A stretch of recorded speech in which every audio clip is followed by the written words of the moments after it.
대장간의 마지막 불꽃. 황금빛 들녘의 곡식들이 고개를 숙이는 풍요로운 가을 주말 오후입니다. 당신의 오늘을 이야기로 채워드릴 스토리 도우미입니다. 여기 이제는 모두가 잊어버린 뜨거운 불과 차가운 쇠의 이야기가 있습니다. 평생을 망치 하나에 의지해 땅과 사람을 섬겨온 한 늙은 대장장이의 마지막 자존심과 그가 피워내는 마지막 불꽃에 대한 이야기입니다. 경기도 용인의 한적한 시골 마을, 그곳에는 시간이 멈춘 듯한 낡은 대장간 하나가 있습니다. 검은 그을음으로 뒤덮인 벽과 연신 뿜어져 나오는 뜨거운 열기. 이곳은 이 지역의 마지막 대장장이인 84살의 채불새 할아버지의 평생 일터이자 그의 왕국입니다. 불새라는 이름처럼 그는 평생을 불과 쇠를 다루며 살아왔습니다. 캥, 캥, 캥. 그의 하루는 쇠를 두드리는 규칙적인 망치 소리와 함께 시작됩니다. 시뻘겋게 달아오른 쇠붙이를 집게로 꺼내 모루 위에 올려놓고 거대한 망치로 내리치는 그의 모습은 마치 신성한 의식을 치르는 노사제와도 같았습니다. 그의 망치 아래서 쓸모없던 쇳덩이는 흙을 일구는 단단한 호미가 되고 잡초를 베는 날카로운 낫이 되었습니다. 그날도 한 농부가 대형 농기계 마트에서 산 값싼 수입 낫이 이가 빠졌다며 그를 찾아왔습니다. 불새 할아버지는 낫을 한번 쳐다보더니 혀를 차며 말했습니다. 쯧쯧, 모양만 흉내냈다고 다 낫인 줄 아나. 혼이 담겨있지 않은 연장은 쇠붙이 쪼가리에 불과한 게야. 그는 대장간 구석에서 먼지 쌓인 낫 하나를 꺼내왔습니다. 자네 아버지가 쓰던 것일세. 내가 40년 전에 만든 게지. 아직도 날이 시퍼렇게 살아있지 않나. 진짜 연장이란 이런 것일세. 그의 목소리에는 자신의 일에 대한 깊은 자부심과 변해버린 세상을 향한 서운함이 함께 묻어 있었습니다. 하지만 그의 왕국에도 시간의 녹은 스며들고 있었습니다. 그의 아들 민호는 그런 아버지가 늘 불안했습니다. 농업기술센터에서 일하는 아들의 눈에 아버지의 대장간은 이제 시대에 뒤떨어진 위험하기 짝이 없는 구시대의 유물이었습니다. 아버지, 이제 그만하세요. 그러다 허리 다치시면 어떡해요? 요즘 세상에 누가 이런 재래식 농기구를 쓴다고요? 이젠 동네 어르신들도 다 경운기 몰고 농기계 마트에서 사다 쓰시잖아요. 시끄럽다. 기계가 만드는 연장에는 피가 흐르지 않아. 농사란 땅과 새와 사람이 땀으로 나누는 대화야. 너는 평생을 가도 그걸 모를 게다. 아버지와 아들은 전통과 효율이라는 서로 다른 세상에 서서 평생을 평행선만 달렸습니다. 아들의 걱정은 서서히 현실이 되어가고 있었습니다. 불새 할아버지의 몸은 그의 강직한 정신과는 달리 하루가 다르게 쇠약해지고 있었습니다. 언젠가부터 평생 자기 몸의 일부처럼 느껴졌던 무거운 망치가 천근만근처럼 느껴지기 시작했습니다. 한 번은 달아오른 쇠를 집으려다 손이 미끄러져 팔뚝에 큰 화상을 입을 뻔하기도 했습니다. 밤마다 쑤시는 허리와 어깨 통증에 그는 남몰래 끙끙 앓으며 밤을 지새우는 날이 많아졌습니다. 세상의 변화는 그의 몸보다 더 빨리 그를 덮쳐왔습니다. 아들의 말처럼 얼마 전 읍내에 커다란 농기계 백화점이 들어선 이후 그의 대장간을 찾는 사람들의 발길은 완전히 끊기다시피 했습니다. 며칠 동안 화덕에 불을 지피지 못하는 날도 생겨났습니다. 캥 하고 울리던 대장간의 심장 소리는 이제 거의 들리지 않았습니다. 할아버지는 텅 빈 대장간에 홀로 앉아 차갑게 식어버린 화덕을 바라보며 자신의 시대가 이렇게 끝나는 것인가 하는 깊은 무력감에 휩싸였습니다. 그러던 어느 가을날 오후였습니다. 며칠 만에 찾아온 손님은 농기구를 주문하러 온 농부가 아니었습니다. 낡은 작업복 차림에 머리를 질끈 묶은 젊은 여자였습니다. 눈빛이 유난히 반짝이는 그 여자는 대장간 안을 신기한 듯 두리번거리더니 벽에 걸린 낡은 호미와 낫들을 마치 예술작품 감상하듯 오랫동안 들여다보았습니다. 그녀의 이름은 엘레나 킴. 미국에서 활동하다 새로운 영감을 찾아 한국의 시골로 들어온 젊은 금속 조각가였습니다. 할아버지, 안녕하세요. 이 농기구들 정말 아름다워요. 형태의 균형감이나 망치 자국이 남긴 질감이 완벽해요. 불새 할아버지는 생전 처음 듣는 말에 어리둥절했습니다. 평생을 튼튼한가, 쓸모 있는가라는 기준으로만 연장을 만들어 온 그에게 아름답다는 칭찬은 너무나도 낯선 것이었습니다. 할아버지, 저를 제자로 받아주세요. 할아버지께 쇠를 다루는 법을 배우고 싶어요. 그녀의 당돌한 요청에 불새 할아버지는 기가 막혀 헛웃음을 쳤습니다.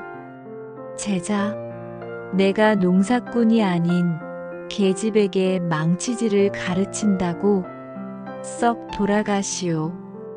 나는 농사꾼이 쓸 연장을 만드는 대장장이지 한가하게 쇳조각이나 주무르는 예술가가 아니오.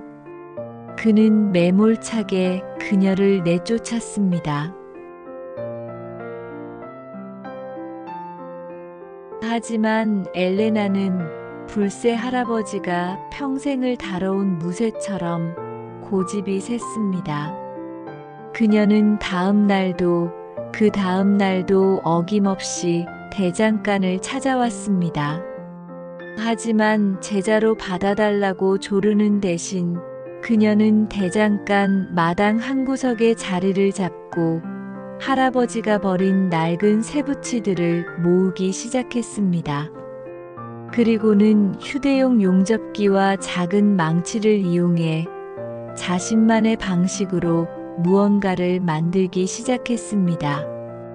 불새 할아버지는 그녀를 못마땅한 눈으로 지켜보았습니다. 그녀의 작업 방식은 그의 눈에는 그저 위험천만한 불장난처럼 보였습니다. 그녀는 쇠의 성질을 전혀 이해하지 못했습니다. 달구지도 않은 차가운 쇠를 억지로 두드려 구부리려 했고 성급하게 용접을 하다 불꽃을 이리저리 튀기기 일쑤였습니다. 쯧쯧, 저러다 큰일 나지. 쇠의 마음도 모르면서 쇠를 다루는 것은 힘으로 하는 게 아니라 마음으로 하는 것인데 그는 혀를 차면서도 이상하게 그녀에게서 눈을 뗄 수가 없었습니다. 서툴지만 쇠를 대하는 그녀의 눈빛에는 그가 젊은 시절 가졌던 것과 똑같은 뜨거운 열정과 순수한 호기심이 담겨 있었습니다. 며칠이 지났을 때 불새 할아버지는 더 이상 그녀의 위태로운 작업을 지켜볼 수만은 없었습니다. 그는 그녀를 포기시키기 위해 아주 어려운 과제를 내주기로 마음먹었습니다. 그는 대장간 구석에 수십 년간 처박혀 녹슬어 있던 비틀리고 울퉁불퉁한 거대한 쇠뭉치 하나를 꺼내왔습니다. 나를 스승으로 모시고 싶다면 너의 실력을 증명해 보여라. 이 쓸모없는 쇠뭉치를 오직 저 화덕과 내 망치만을 이용해서 한치의 오차도 없이 곱고 반듯한 쇠막대로 만들어 보거라. 그때까지는 내 앞에서 얼씬도 하지 마라. 그것은 숙련된 대장장이에게도 며칠 밤낮은 좋게 걸릴 고된 작업이었습니다. 그는 저 젊은 여자가 며칠 해보다가 제풀에 지쳐 떠나갈 것이라고 생각했습니다. 엘레나는 불새 할아버지의 도전을 피하지 않았습니다. 그녀는 그날부터 거대한 쇠뭉치와 씨름을 시작했습니다. 그녀는 먼저 쇠뭉치를 뜨거운 화덕에 넣어 시뻘겋게 달구었습니다. 이글거리는 불꽃 앞에서 그녀의 얼굴은 땀으로 범벅이 되었지만 그녀의 눈은 오히려 더욱 밝게 빛났습니다. 그녀는 달궈진 쇠를 모루 위에 올려놓고 자신의 작은 망치로 두드리기 시작했습니다. 하지만 쇠뭉치는 좀처럼 그녀의 뜻대로 움직여주지 않았습니다. 그녀의 손은 금세 물집으로 가득 찼고 어깨와 허리는 끊어질 듯 아팠습니다. 하지만 그녀는 포기하지 않았습니다. 해가 지면 잠시 쉬었다가 다음 날 아침이면 다시 화덕에 불을 지피고 쇠를 두드렸습니다. 그 모습을 지켜보던 아들 민호는 어리둥절했습니다. 그는 아버지의 대장간에 저렇게 뜨거운 불꽃이 다시 피어오르는 것을 아주 오랜만에 보았습니다. 불새 할아버지는 방 안에서 엘레나의 서툰 망치 소리를 묵묵히 듣고 있었습니다. 그는 마치 자신의 혹독했던 수련 시절을 다시 보는 듯 했습니다. 그 또한 스승 밑에서 3년 동안 오직 쇠를 달구고 두드리는 법만 배웠던 것입니다. 스승은 그에게 늘 말했습니다. 새와 말을 섞으려 하지 마라. 그저 조용히 새가 하는 말에 귀를 기울여라. 쇠가 가장 뜨겁게 달아올랐을 때 바로 그때가 쇠가 내게 마음을 여는 순간이다. 일주일이 지났을 때였습니다. 엘레나는 거의 탈진 상태에 이르렀지만 쇠뭉치는 여전히 울퉁불퉁한 모습 그대로였습니다. 그녀가 망연자실하게 모루 앞에 주저앉아 있을 때 불새 할아버지가 조용히 그녀의 등 뒤로 다가왔습니다.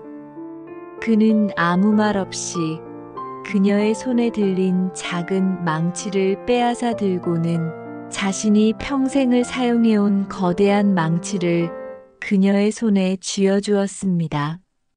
그리고는 나지막이 말했습니다. 너는 새와 싸우고 있구나. 싸워서 이기려 하지 마라. 쇠의 가장 뜨거운 순간을 기다려라.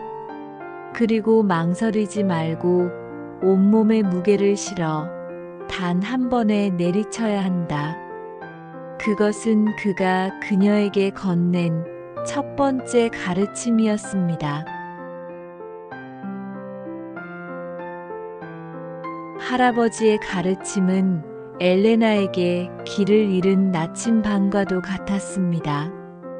그녀는 그날 이후 성급하게 쇠를 두드리는 대신 화덕 속에서 쇠가 익어가는 색깔을 오랫동안 지켜보는 법을 배웠습니다.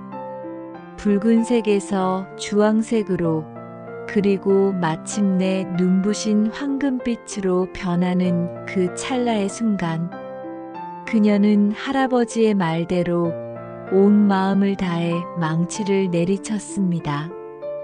캥! 이전과는 비교할 수 없는 맑고 깊은 소리가 대장간에 울려 퍼졌습니다. 그리고 신기하게도 쇠는 이전보다 훨씬 더 부드럽게 그녀의 뜻을 따라 모양을 바꾸기 시작했습니다. 그렇게 또 한 달이 지났을 때 엘레나는 마침내 울퉁불퉁했던 쇠뭉치를 완벽하게 곱고 반듯한 쇠막대로 만들어냈습니다. 그녀가 땀으로 범벅이 된 채 완성된 쇠막대를 할아버지 앞에 내밀었을 때 할아버지는 아무 말 없이 그것을 받아들고는 자신의 작업대 위에 올려놓았습니다. 그것은 무언의 인정이었습니다. 그날부터 할아버지의 진짜 수업이 시작되었습니다. 그는 더 이상 엘레나를 쫓아내지 않았습니다. 대신 자신이 평생을 바쳐 터득한 모든 기술과 지혜를 아낌없이 그녀에게 전수하기 시작했습니다. 쇠를 접고 늘리는 단조 기술부터 서로 다른 쇠를 하나로 붙이는 접세 기술까지 엘레나는 스승의 가르침을 스펀지처럼 흡수했습니다. 그리고 그녀 또한 할아버지에게 자신의 세상을 보여주었습니다. 그녀는 자신이 만든 현대적인 금속 조형 작품들의 사진을 보여주었습니다. 처음에는 그게 대체 뭐에 쓰는 물건이냐며 시큰둥해하던 할아버지도 강철이라는 차가운 재료가 마치 살아있는 생명체처럼 부드럽고 유기적인 형태로 변신할 수 있다는 것에 내심 깊은 충격을 받았습니다. 어느 날 엘레나가 새로운 계획을 털어놓았습니다. 할아버지, 제가 만들고 싶은 게 있어요. 불 속에서 다시 태어난다는 불사조를 이 새로 한번 만들어 보고 싶어요. 그녀는 할아버지에게 자신이 직접 그린 불사조의 스케치를 보여주었습니다. 수백 개의 깃털이 섬세하게 살아 움직이는 거대하고 화려한 날개. 그것은 할아버지가 평생 만들어 온 실용적이고 우직한 농기구들과는 완전히 다른 세계의 것이었습니다. 하지만 이상하게도 그의 굳어있던 장인의 심장이 다시 뜨겁게 뛰기 시작했습니다. 자신의 기술로 저토록 아름다운 것을 만들어낼 수 있다는 생각에 잊고 있던 창작의 열정이 되살아난 것입니다.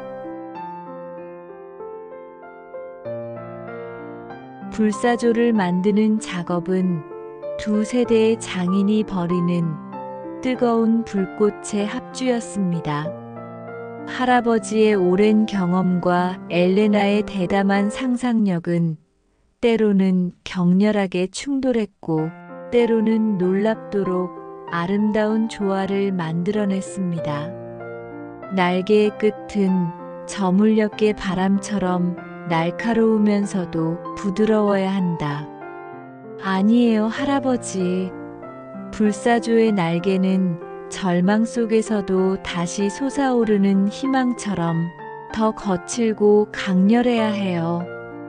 그들의 작업 과정을 아들 민호는 흥미롭게 지켜보았습니다. 그는 아버지가 저토록 활기 넘치고 행복해하는 모습을 아주 오랜만에 보았습니다. 그는 더 이상 아버지에게 은퇴하라는 말을 하지 않았습니다.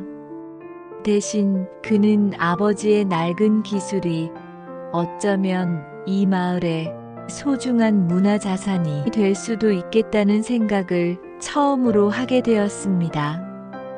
그는 엘레나를 도와 마을 공원에 두 사람의 공동 작품을 설치하는 공공미술 프로젝트 지원금을 군청에 신청했습니다. 불사조의 날개를 만드는 마지막 작업. 그것은 혼자서는 불가능한 두 사람의 완벽한 호흡이 필요한 고된 과정이었습니다. 거대하게 달궈진 강철판을 모루 위에 올려놓고 할아버지가 묵직한 망치로 전체적인 형태를 잡아주면 엘레나가 작은 망치로 섬세한 깃털에 질감을 새겨 넣었습니다. 캥, 캥, 캥, 챙, 채챙, 챙. 할아버지의 깊고 묵직한 망치 소리와 엘레나의 빠르고 경쾌한 망치 소리가 대장간 안에서 하나의 아름다운 교향곡처럼 울려 퍼졌습니다. 그 순간 그들은 스승과 제자도 늙은이와 젊은이도 아니었습니다. 그들은 오직 새와 불과 그리고 예술이라는 하나의 언어로 소통하는 위대한 동지였습니다. 몇 달 후 마을의 작은 공원에서 최불세 장인과 엘레나 킴 작가의 공동작품 불사조 날아오르다의 제막식이 열렸습니다.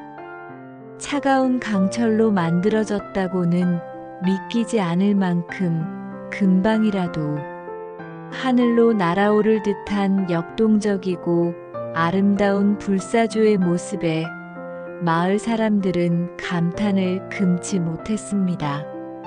사람들은 더 이상 불새 할아버지를 고집센 늙은 대장장이로 보지 않았습니다. 그의 주름진 얼굴과 거친 손에서 위대한 예술가의 풍모를 읽어냈습니다. 불새 할아버지는 아무 말 없이 자신의 아들과 그리고 엘레나의 곁에 서서 가을 햇살을 받아 황금빛으로 빛나는 자신의 작품을 가만히 바라볼 뿐이었습니다. 제막식이 끝나고 다시 대장간으로 돌아온 할아버지는 엘레나에게 말했습니다. 나는 이제 은퇴할 때가 된 것 같구나. 이 화덕도 이 망치도 이제는 너의 것이다. 내 마음대로 너의 세상을 한번 만들어 보거라. 그것은 한 장인의 명예로운 퇴장이자 새로운 세대에게 자신의 불꽃을 물려주는 신성한 의식이었습니다. 며칠 후 아들 민호가 자신의 작은 텃밭에서 쓸 호미를 하나 구해달라며 아버지를 찾아왔습니다. 불새 할아버지는 말없이 화덕에 불을 지폈습니다. 그는 거대한 불사조를 만들 때와는 다른 작고 낡은 망치를 손에 들었습니다. 그리고는 아주 오랫동안 정성을 다해 아들을 위한 작은 호미 하나를 만들어냈습니다. 그것은 그가 평생을 만들어온 가장 투박하고 가장 단순하지만 가장 깊은 사랑이 담긴 그의 마지막 작품이었습니다. 캥, 캥, 캥. 채불새 할아버지의 대장간에서는 여전히 정겨운 망치 소리가 울려 퍼지고 있었습니다. 그 소리는 이제 한 시대의 끝을 알리는 소리가 아니었습니다.